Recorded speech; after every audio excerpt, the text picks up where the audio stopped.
Oke, hari ini kita bakal menyelami salah satu misteri terbesar dalam sejarah. Kita akan coba memecahkan kasus yang umurnya udah lebih dari 3.000 tahun. Gimana ceritanya sebuah peradaban yang super maju dan terhubung, mirip banget sama dunia kita sekarang, bisa tiba-tiba lenyap begitu aja. Coba deh, bayangin sejenak. Semua yang kita nikmatin sekarang, internet, perdagangan global, hubungan antar negara, tiba-tiba semuanya hilang dalam sekejap. Ini bukan cerita fiksi ilmiah loh. Ini beneran pernah terjadi sama peradaban-peradaban besar sekitar tahun 1200 sebelum Masehi. Oke, kita mulai dari awal. Sebelum kehancuran besar itu terjadi, dunia di sekitar Laut Mediterania Timur pada zaman perunggu akhir itu bisa dibilang zaman keemasan. Semuanya makmur, semuanya saling bergantung. Ya, mirip banget sama dunia kita sekarang. Banyak yang bilang ini adalah era globalisasi pertama di dunia.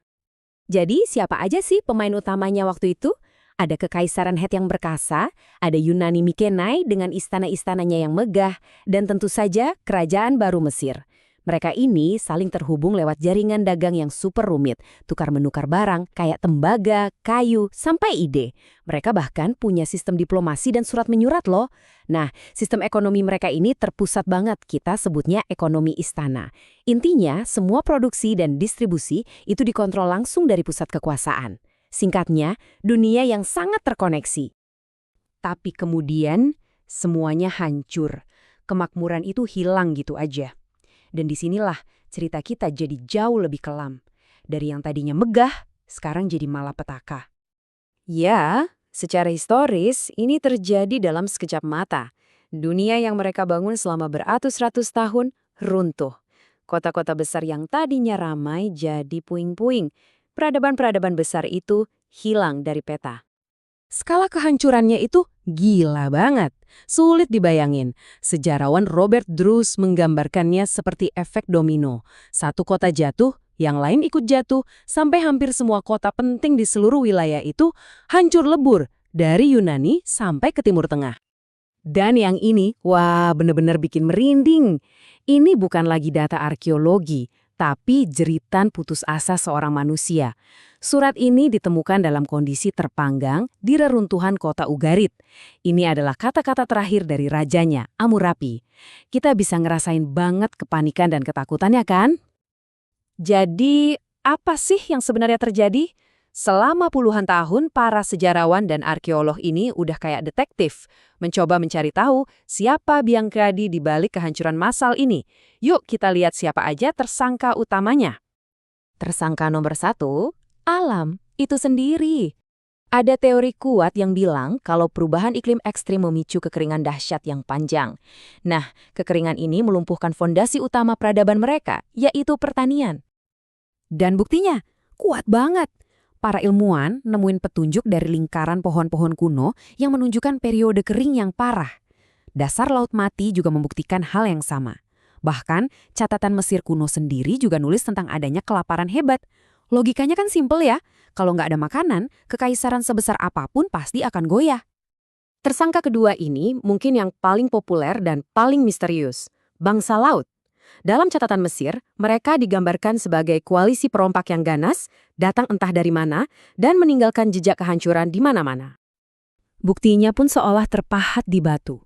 Di dinding-dinding kuil Mesir, para firaun dengan bangga menceritakan kemenangan mereka melawan para penyerbu ini. Dan di reruntuhan kota-kota yang hancur, arkeolog menemukan sisa-sisa pertempuran sengit, panah berserakan, benteng-benteng yang hancur.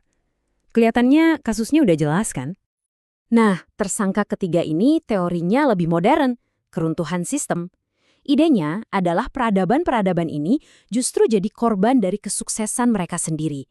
Sistem mereka yang super efisien, terpusat, dan saling terhubung itu ternyata rapuh banget.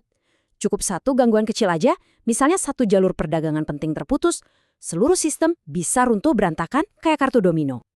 Oke, jadi kita punya 3 tersangka utama. Kekeringan, invasi, dan sistem yang rapuh. Tapi, disinilah ceritanya jadi makin seru. Penelitian-penelitian terbaru ternyata mulai meragukan seluruh cerita tentang keruntuhan total dan zaman kegelapan yang pekat. Dan ini dia plot twist-nya. Arkeolog seperti Jesse Melek mulai memeriksa ulang bukti-bukti lama, dan mereka menemukan sesuatu yang mengejutkan. Ternyata, sebagian besar kota yang katanya hancur itu, nggak pernah hancur sama sekali. Atau paling tidak nggak hancur di waktu yang bersamaan. Coba dibayangin ini. Lebih dari setengah bukti yang dipakai untuk mendukung teori kiamat zaman perunggu itu ternyata keliru. 52%. Ini mengubah segalanya.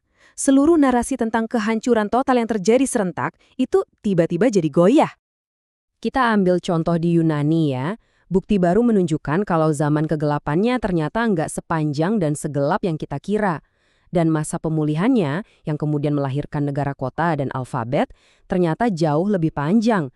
Jadi ini bukan soal bangkit secara ajaib dalam 60 tahun, tapi proses yang bertahap selama hampir 2 abad. Dan ini dia buktinya. Di Lefkandi, tepat di tengah-tengah periode yang katanya zaman kegelapan, arkeolog malah nemuin makam yang super megah. Isinya, seorang kepala suku kaya raya dikubur dengan harta dan kuda-kudanya. Ini bukti telak. Bahkan saat istana-istana besar runtuh, kemewahan dan kebudayaan itu nggak sepenuhnya hilang. Ternyata ada cahaya di dalam kegelapan. Jadi, apa putusan akhirnya? Ternyata, misteri ini nggak punya satu pelaku tunggal. Jawabannya jauh lebih rumit, dan jujur aja, jauh lebih menarik. Jadi, yang terjadi itu adalah badai yang sempurna. Pertama, fondasinya udah rapuh karena sistem istana yang kaku itu. Terus, datang tekanan dari kekeringan yang nggak habis-habis. Pukulan terakhirnya, gangguan dari migrasi dan serangan, termasuk dari bangsa laut yang memutus jalur kehidupan mereka, yaitu perdagangan. Nah, kombinasi maut inilah yang akhirnya bikin mereka runtuh. Tapi, ini bagian terpentingnya. Keruntuhan ini bukan akhir dari segalanya. Justru, ini adalah sebuah reboot, meskipun menyakitkan. Hancurnya sistem lama yang kaku justru membuka jalan buat inovasi-inovasi baru, teknologi besi yang lebih terjangkau, negara kota yang lebih fleksibel, dan yang paling penting, alfabet. Dunia klasik, dasar dari peradaban barat, justru lahir dari puing-puing zaman perunggu ini. Jadi, sebutan zaman kegelapan itu sebenarnya keliru. Itu bukan lubang hitam dalam sejarah.